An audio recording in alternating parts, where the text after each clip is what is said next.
You can stay forever. You can be so. Bonsoir tout le monde, j'espère que vous allez bien, que vous passez une bonne semaine. Je vous retrouve pour faire la Gazette de Carmichala.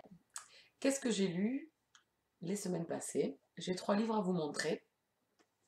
C'était de très bonnes lectures, 2 sur 3 étaient très bonnes, et la 3e est une déception. On va commencer tout de suite avec Les mensonges ne meurent jamais de Séverine Delacroix aux éditions Michel Lafon, donc j'ai reçu en service presse. C'était une excellente lecture, j'ai passé un excellent moment avec cette histoire, avec ces personnages. On passe par un panel énorme d'émotions. Le plus fort, ça a été la colère.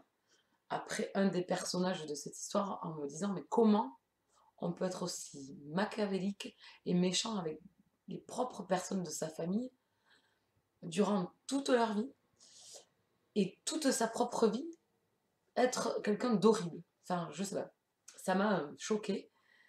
Donc c'est une excellente lecture, c'est un témoignage de famille, donc avec des secrets.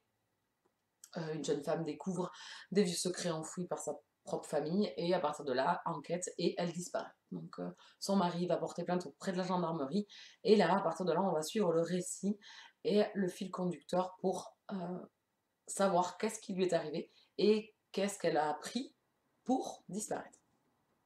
Voilà, donc c'est une excellente lecture, mon avis est beaucoup plus construit, vous l'avez sur le blog, c'est une lecture que je conseille. J'ai eu juste un petit bémol, puisque j'ai pas eu de coup de cœur à cause de la fin, que voilà, j'ai trouvé trop abrupte. L'auteur nous laisse à notre propre imagination de savoir que va-t-il arriver à devenir des personnages. Et moi j'aurais voulu rester un peu plus longtemps dans ce récit, un peu plus longtemps dans cette histoire, et avec eux, et savoir mais qu'est-ce que l'avenir leur réserve, quoi. Pas forcément rester des pages et des pages encore entières avec eux, mais au moins savoir à chacun d'entre eux, ce qui va leur arriver. Voilà, donc je vous conseille cette lecture, ça vous en prendra pas trop longtemps, ça s'enchaîne très vite, on change de point de vue, on revient dans le présent, dans le passé, donc c'est vraiment très intéressant. Voilà, on a un mouvement dans notre récit qui nous donne de l'entrain dans la lecture, et les chapitres sont assez courts, donc voilà, ça donne plein de dynamisme. L'auteur a su vraiment conjuguer tout ça pour que on soit vraiment prise dans notre lecture, ou pris, pardon, parce que pas que les femmes qui font lire. Voilà, je vous conseille donc Les mensonges ne meurent jamais de Séverine Delacroix. Je ne manquerai pas, bien évidemment, de lire d'autres de ses romans dès leur sortie. Ensuite, on change de registre. Donc là, on était dans un contemporain. Et ici, on est dans la romance paranormale. Donc c'est La Meute du Phénix, le tome 2, Dante Garcia de Susan Wright aux éditions Milady, collection Bitlit. Une saga que j'ai adorée. J'ai adoré le tome 1. La lecture remonte à janvier de l'année dernière. Donc à la sortie du tome 1, je m'étais jetée dessus et j'avais presque enchaîné en suivant un mois à peu près après sa sortie la lecture de ce livre.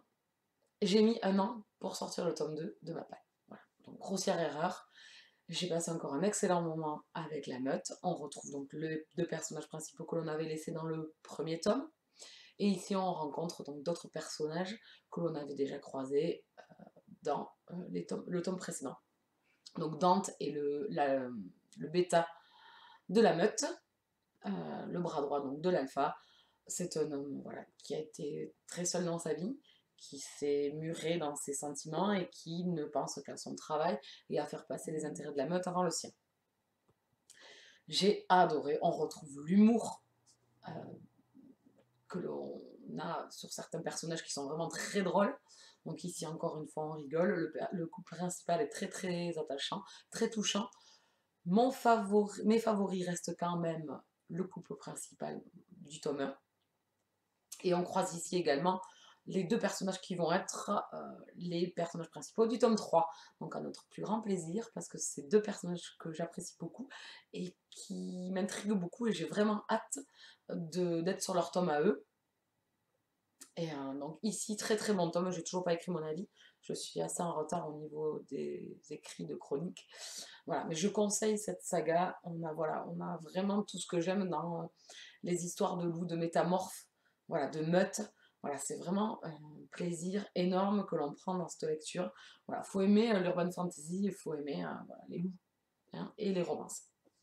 Voilà, donc c'est un très très bon amalgame de tout ça et c'est un grand plaisir de revenir dans la meute. Et le tome 3 sort le 23 janvier, donc je ne manquerai pas, dès que j'aurai fait descendre un peu ma palle, à m'acheter le tome 3 et à le lire en suivant. Le dernier, donc voilà, encore un autre registre, c'était ma petite déception. C'est un young adulte, un livre dont on a entendu parler pendant des mois et des mois. Le film est sorti l'année dernière au cinéma. C'était un livre qui m'avait tenté lors de sa sortie, puis quand j'ai vu voilà, que tout le monde se jetait dessus, voilà, tout l'intérêt que les gens ont porté, je m'en suis un peu détachée. Puis il y a toujours d'autres lectures prioritaires. Donc, je me le suis acheté à France Loisirs, puisque j'avais eu un bon d'achat plus mon livre gratuit, donc j'avais pris un livre plus mon achat, ça me faisait ce livre à 8 €. Donc j'ai lu, Nos étoiles contraires de John Green. Donc ici, comme je vous disais, c'est les éditions France Loisirs.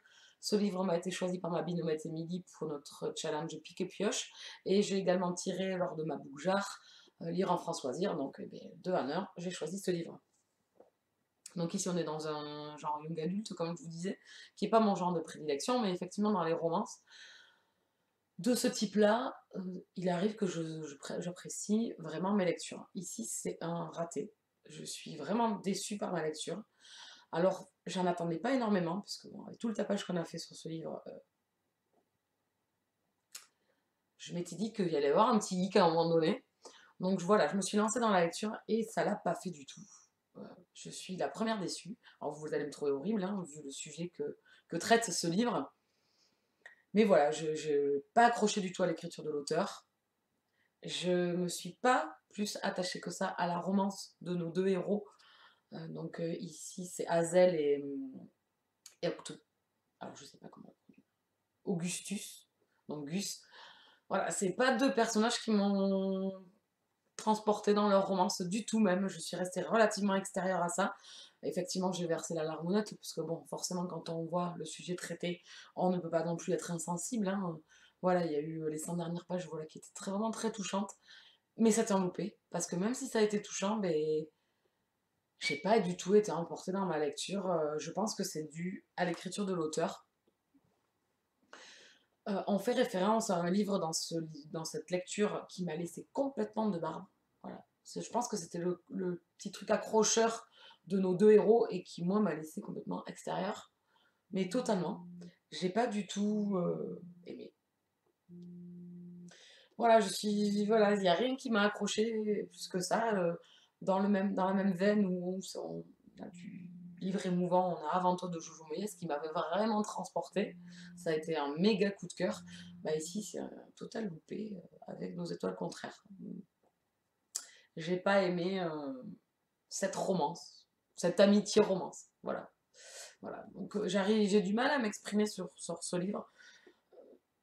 Ça l'a pas fait. Plein de gens ont adoré. C'est l'un des livres méga coup de cœur de la blogo. Ben, pas chez moi, malheureusement. C'est bien dommage, hein. J'aurais bien aimé vraiment passer un excellent moment avec ce livre, mais ça l'a pas fait. J'ai pas accroché à leur histoire d'amour, qui pour moi, ça n'a pas fait, quoi. Bon, je vais pas traiter pendant 2 heures, j'arriverai pas forcément à dire ce que je pense. Donc voilà, Nos étoiles contraires, c'est un loupé qui mérite quand même un 7 sur 10, je vous rassure, hein, mais c'est la petite déception du fait d'avoir un grand livre à lire, tout le monde m'en parle, même ma meilleure amie l'a lu, et l'a adoré. Donc, allez comprendre. Voilà, je m'arrête là. Donc ça, c'était mes livres passés. J'espère vous retrouver la semaine prochaine pour vous montrer les autres livres que j'aurai lus. Je vous embête pas plus longtemps et je vous souhaite une très très bonne soirée. Je vous dis à très bientôt. Ciao, ciao!